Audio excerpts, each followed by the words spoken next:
기원전 1세기 로마의 철학자이며 정치가인 키케로라고 하는 사람이 의무론이라고 하는 책을 썼습니다. 이 책은 자신의 아들에게 보낸 실천적 윤리 규범을 담은 편지입니다. 이 책에 이런 내용이 나옵니다. 대체로 고매하고 꿋꿋한 불굴의 정신 속에서 우리가 추구하는 저도덕적 선은 육체적인 힘에 의해서가 아니라 정신력으로 형성된다. 우리가 탐구하는 저도덕적 선은 그 전부가 정신의 배려와 인식 속에 있는 것이다. 이렇게 편지를 썼습니다. 다시 말하면 키케로는 자신의 아들에게 네 정신이 중요하다 이렇게 편지를 쓴 것입니다. 도덕적인 선을 이루려고 해도 내 정신이 똑바라야지, 정신이 바라야지 도덕적 선도 이룰 수 있다. 또 내 정신이 힘이 모든 것을 탐구하고 그리고 모든 정신이 다른 것들을 배려와 인식 속에 가지고 있어야만이 도덕적 선을 이룰 뿐만 아니라 세상을 바르게 살아갈 수 있다. 이렇게 자녀에게 편지를 썼습니다. 정신이 중요하다는 것이죠. 네. 여러분, 이 세상에 살 때 참 저 사람이 정신이 바르다. 이런 평가를 우리가 받아야 합니다. 아, 저 사람의 정신이 좀 흐리멍텅한데 그런 평가를 받으면 안 됩니다. 아, 저 사람의 정신이 바라서 참 저 사람은 잘 성공할 것이다. 이런 평가를 우리가 받아야 합니다. 성경에도 데살로니가전서 5장 8절 말씀에 우리는 낮에 속하였으니 정신을 차리고 믿음과 사랑의 호심경을 붙이고 구원의 소망의 투구를 쓰자 이렇게 말씀합니다. 그러니까 정신을 바르게 정신을 차리고 살라 그런 것입니다. 여러분, 세상을 살 때 어떤 사람이 성공한 사람이냐면 정신을 차리고 사는 사람입니다. 아, 저 사람의 정신이 참 바르다. 아, 그런 평가를 받는 사람이 성공한 사람입니다. 저는 여러분이 이런 평가를 받는 여러분 되시기를 바랍니다. 주위 사람들이 볼 때, 아, 당신 참 정신이 바른 사람 같습니다. 그게 성공한 사람들입니다. 보통 뭐 세상적으로 말하는 그런 뭐 돈이 많다든지 지위가 높다든지 뭐 그런 게 성공의 기준이 아닙니다. 정신이 바르지 않은 사람은 결국 그게 나타나게 돼 있습니다. 삶의 현장에서 정신이 바르지 않기 때문에 나쁜 일이 발생하게 돼 있습니다. 그러므로 정신을 바르게 가지고 살아가야 할 것입니다.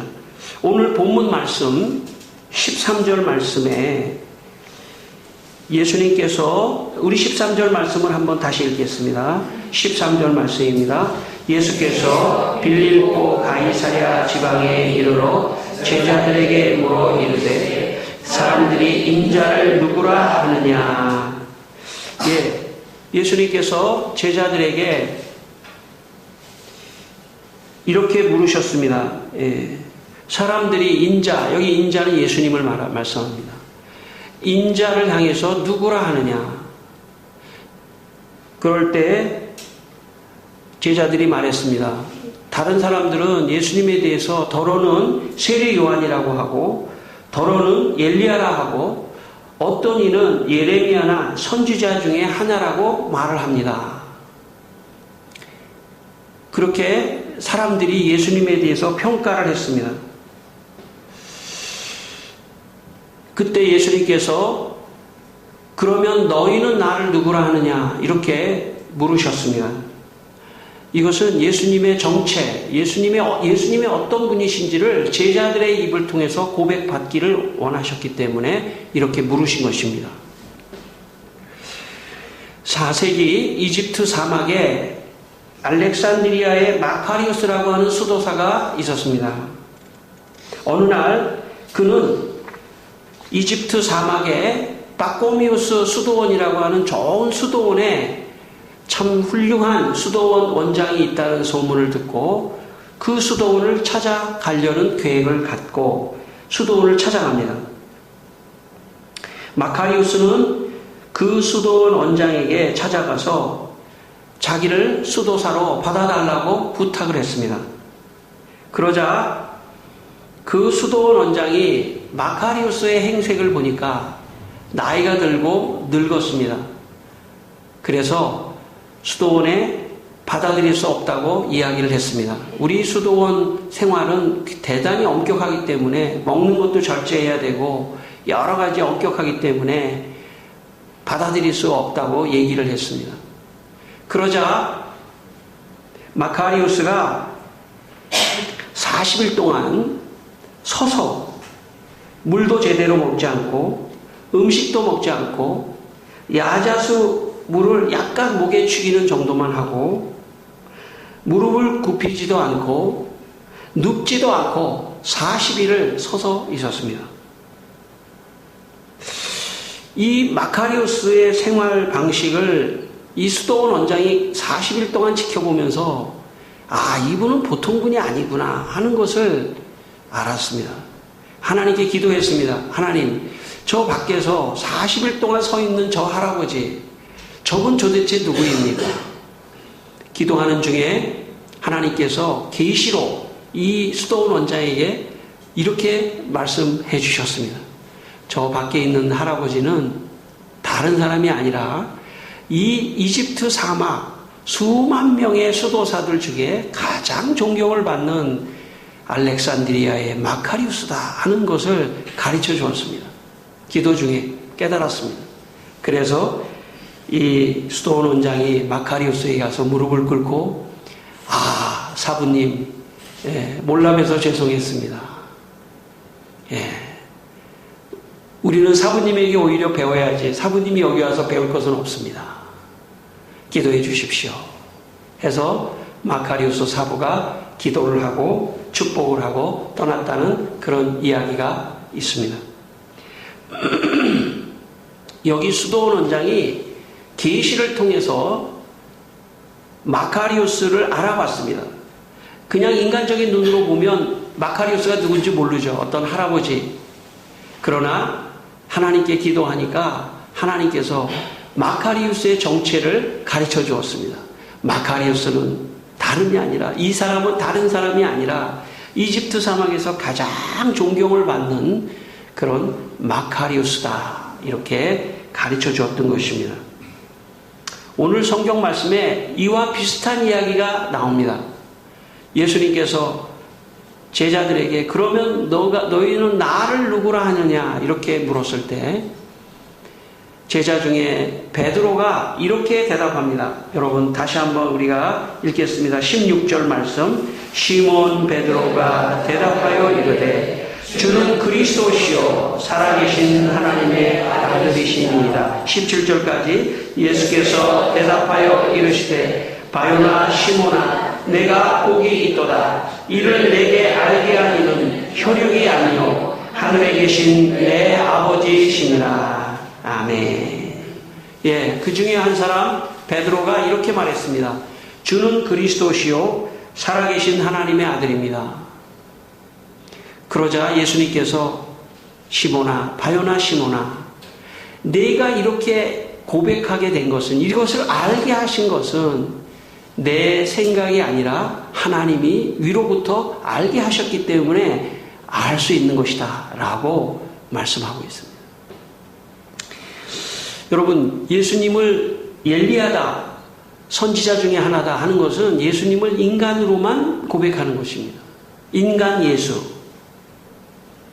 그러나 주는 그리스도시요 라고 하는 것은, 그리스도시요 하나님의 아들이라고 고백하는 것은 예수님은 인간을 넘어서는 하나님이십니다. 우리를 죄로부터 구원해낼 만큼 충분하신 하나님이십니다. 우리를 죄에서 구원하여 천국으로 인도할 만큼 충분하신 하나님이십니다 라고 고백하는 것입니다. 교회 생활을 하면 예수님을 인간으로 고백하는 것은 인정할 수 있습니다. 왜냐하면 세상에서도 그렇게 알고 있기 때문에. 예수님은 성인이고 훌륭하신 이웃사랑을 하신 분이고 하는 거기까지는 보통 다른 사람이 말하는 것처럼 예수님은 엘리야입니다. 예수님은 세례 요한입니다. 선지자 중에 하나입니다. 정도는 이야기할 수 있습니다. 그러나 문제는 뭐냐면 예수님은 그리스도십니다. 예수님을 그리스도라고 고백하는 것은 주님은 나의 주인입니다 하는 그런 고백입니다. 여러분, 여러분의 주인은 누구입니까? 여러분 각자의 주인은 여러분 누구입니까? 나라고 한다면 바로 내가 내 인생의 주인이 아니라 내 인생의 주인은 예수님이다 라고 고백하는 것이 오늘 베드로의 고백입니다. 예수님을 하나님으로 알 때만이 고백이 나오는 것입니다. 그것은 인간이 알아볼 수 있는 것이 아닙니다. 여러분 교회 생활을 하면서 예수님을 알아보고 싶지만 내 생각으로 내 지식으로 예수님을 알아볼 수 없다는 것을 꼭 기억해야 합니다. 예수님은 예수님을 하나님으로 알고 내 구세주로 알고 내 인생의 주인으로 알고 그분이 하나님의 아들이요 그리스도라고 아는 것은 하나님께서 알게 해주셔야 그렇게 아는 것입니다. 저는 여러분에게 우리 모두에게 이런 은혜가 있기를 바랍니다. 하나님께서 알게 해주셔야 예수님을 아는 것입니다.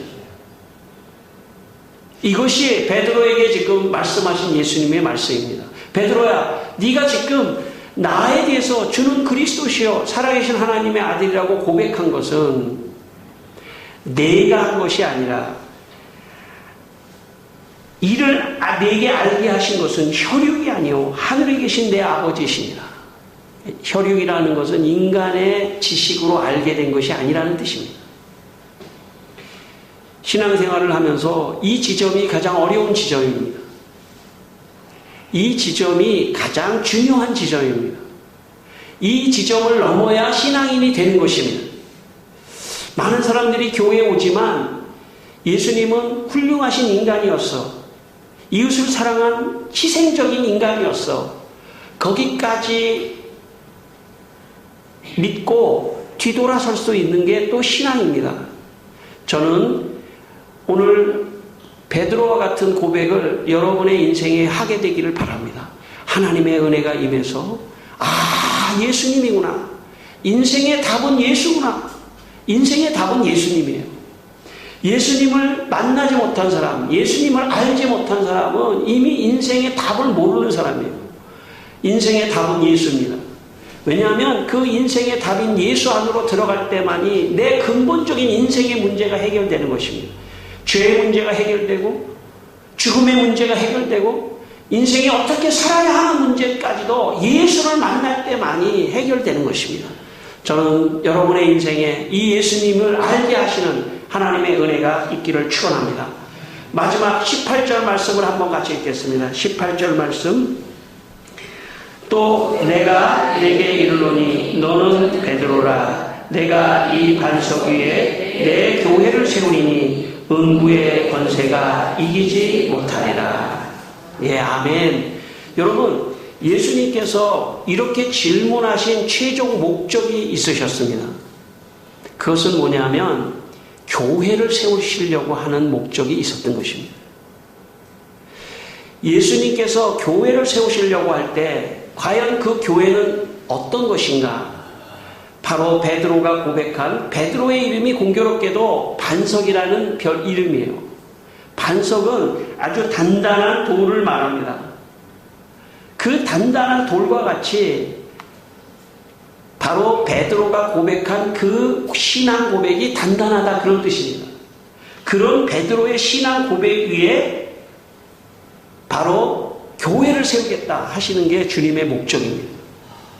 여러분, 교회는 건물이 아닙니다. 교회가 건물을 지려고 할 때 역사 속에 수많은 어려움이 있었습니다. 교회가 곧 건물이다 이렇게 생각하면 잘못된 것입니다. 교회는 건물이 아닙니다.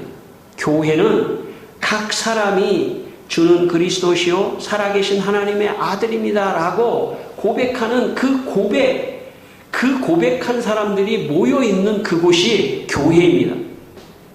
그러므로 여러분, 교회는 건물이 아니라 나 개인이 곧 교회입니다. 나 개인이 곧 교회인데 어떨 때 교회가 되는 거냐면 신앙 고백이 분명할 때 교회가 되는 것입니다. 여러분, 교회에 사람들이 많다고 해서 그게 다 교회가 아닙니다. 그 가운데는 예수님의 인간 예수만 알고 있는 사람도 거기 앉아 있을 수 있습니다. 그 가운데는 인간 예수를 넘어 예수님은 하나님이시라고 하는 고백을 하는 진정한 베드로와 같은 고백을 하는 사람들도 거기 앉아 있을 수 있습니다.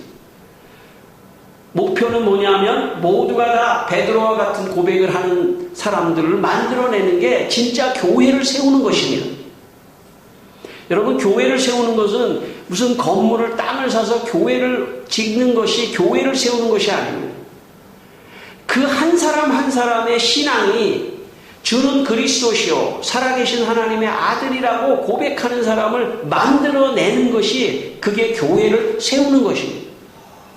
저는 여러분이 이 신앙의 고백을 하게 되기를 바랍니다.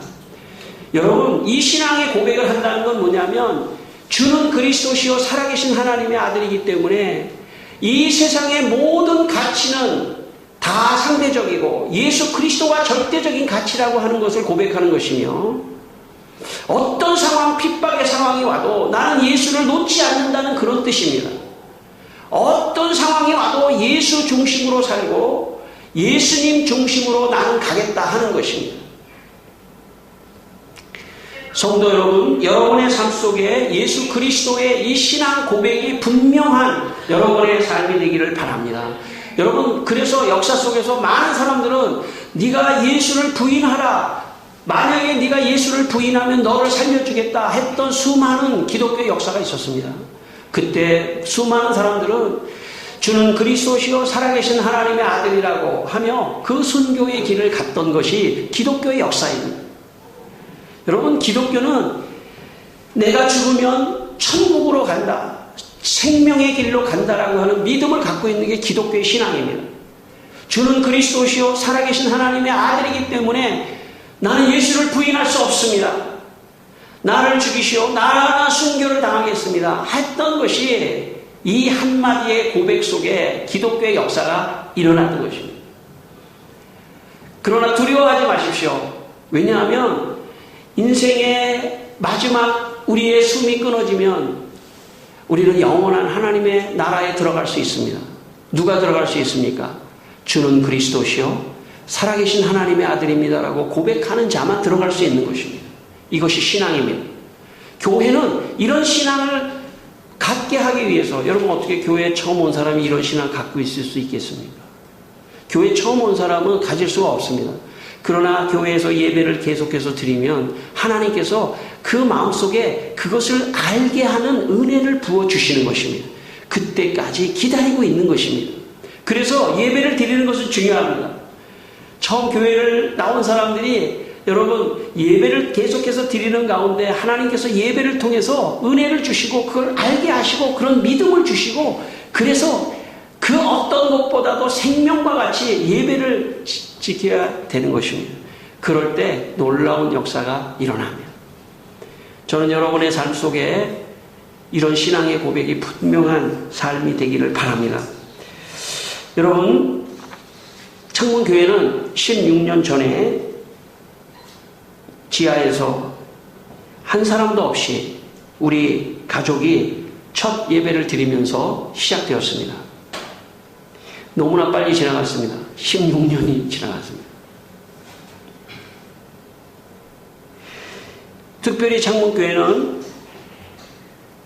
기도하는 중에 마태복음 28장 19절로 20절 성경의 말씀대로 너희는 가서 아버지와 아들과 성령의 이름으로 세례를 주고 내가 너희에게 너희에게 분부한 모든 것을 가르쳐 지키게 하라는 이 말씀에 입각해서 교회를 시작했습니다.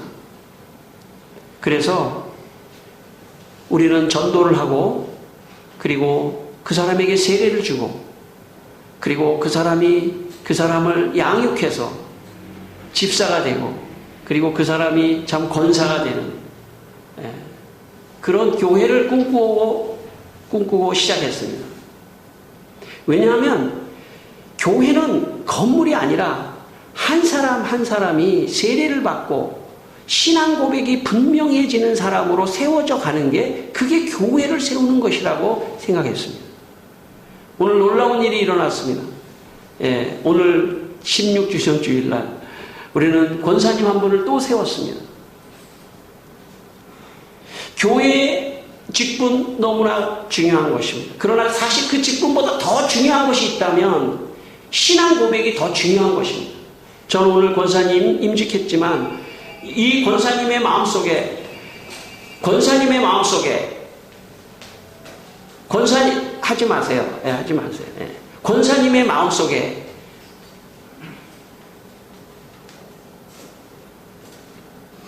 신앙 고백이 분명한 권사님이 되시기를 저는 바랍니다.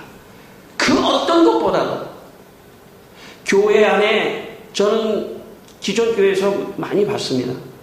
교회 안에 사실은 장로가 되고 권사가 되고 직분을 받는 것도 중요하지만 더 중요한 것이 있다면 그것은 신앙 고백이 분명한 사람으로 변화되는 것이 더 중요합니다. 그게 더 영적인 권사가 되는 것입니다.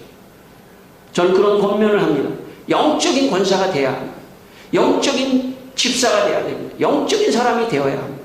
그것은 신앙 고백이 분명한 사람, 신앙 고백이 분명한 사람, 그 사람이 주님이 교회를 세우시는 방법입니다. 저는 주일마다 예배를 드리며 성도를 위해서 기도할 때 그 어떤 것보다도 신앙 고백이 분명한 사람으로 그분을 양육하고 그분이 그렇게 변화되기를 위해서 기도합니다.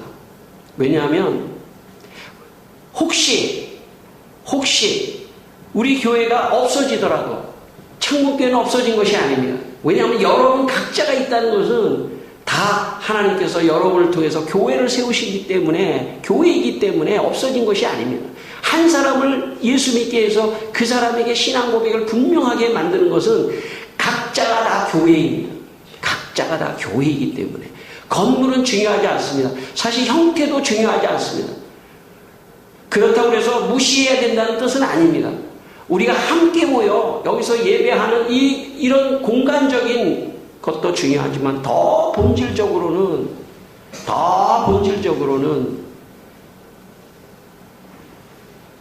신앙의 고백이 분명한 것이 더 중요한 것입니다. 에베소 2장 22절 말씀에 너희도 성령 안에서 하나님이 거하실 처소가 되기 위하여 그리스도 예수 안에서 함께 지어져 가느니라 라고 말씀했습니다. 너희도 성령 안에서 하나님이 거하실 처소가 되기 위하여 그리스도 예수 안에서 함께 지어져 간다. 지금 우리는 함께 여기서 지어져 가는 것입니다.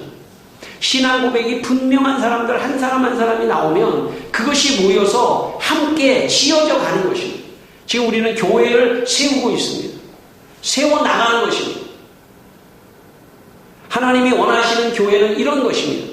그래서 예수님께서 그 당시에 큰 성전이 있었습니다. 예루살렘 성전, 큰 성전이 있는데 예수님께서 이렇게 예언하셨습니다. 이 성전이 돌 하나 위에 돌 하나도 남지 않을 것이다. 그리고 성전은 다 파괴됐습니다.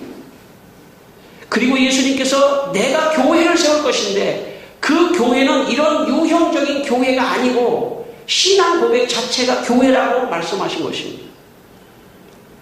여러분, 교회가 아무리 크고 성도가 아무리 많아도 어느 날 악한 세력이 들어와 예수의 초상화를 밟고 지나가는 사람 살려주겠다. 어쩌면 다 떠나간다면 그건 교회가 아닙니다.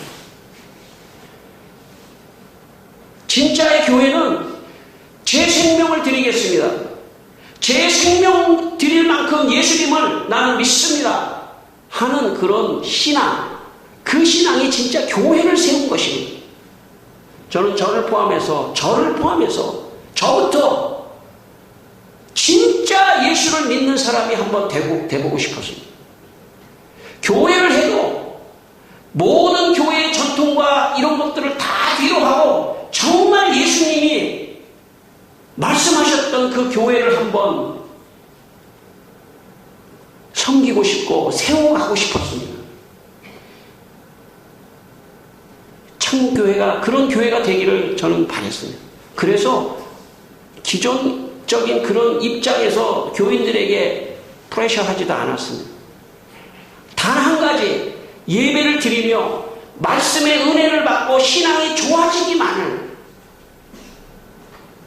제가 목회 현장에서 이야기를 했습니다. 사실 저를 의지할 것도 없습니다. 저는 아무것도 안 해요. 예수님 그분에게만 우리의 마음을 고정시켜야 합니다.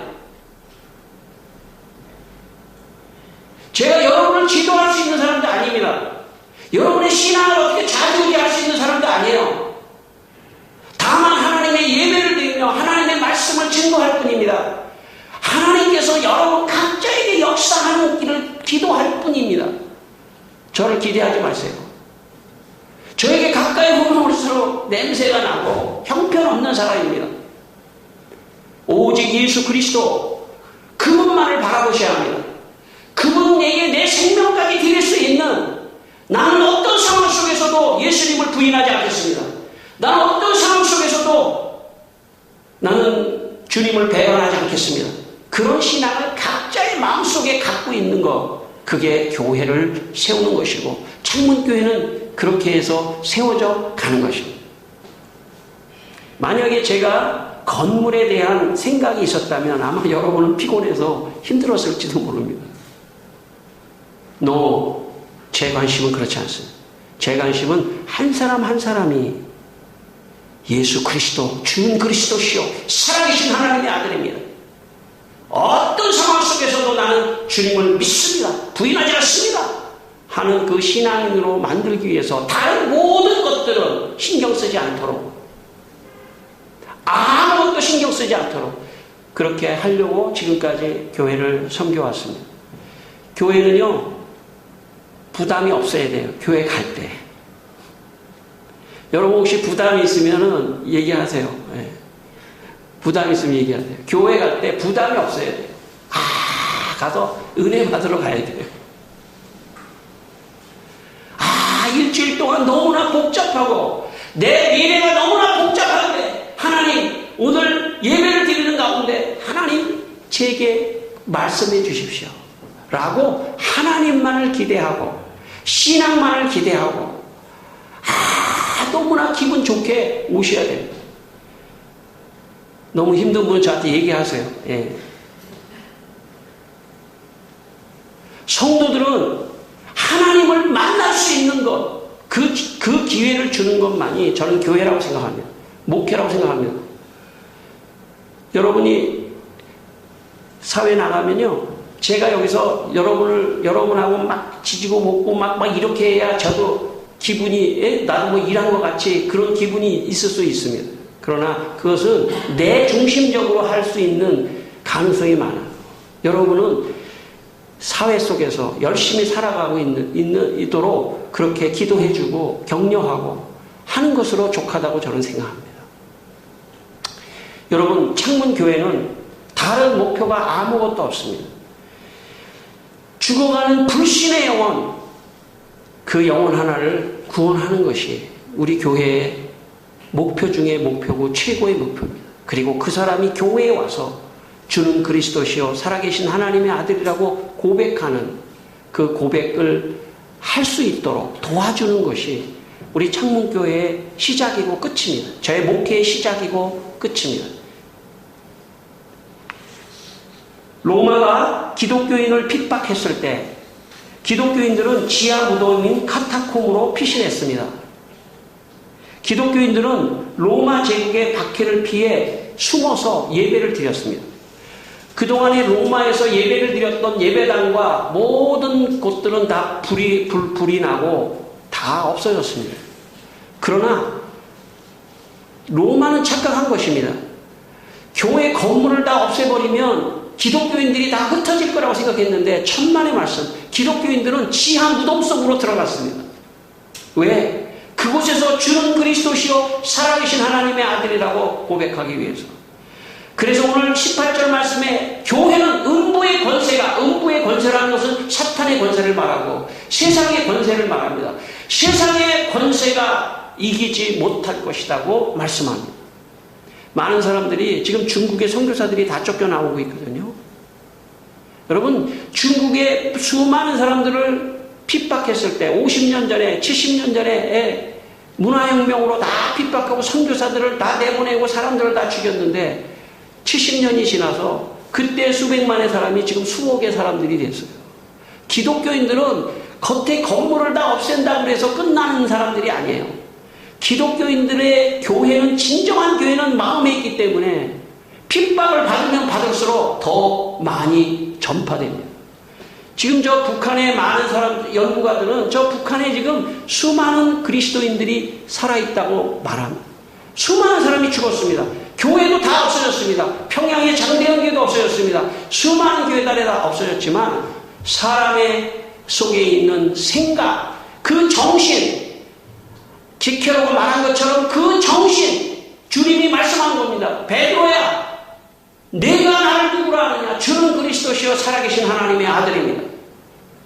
여러분, 베드로는 훗날에 로마에서 거꾸로 매달려 죽었습니다.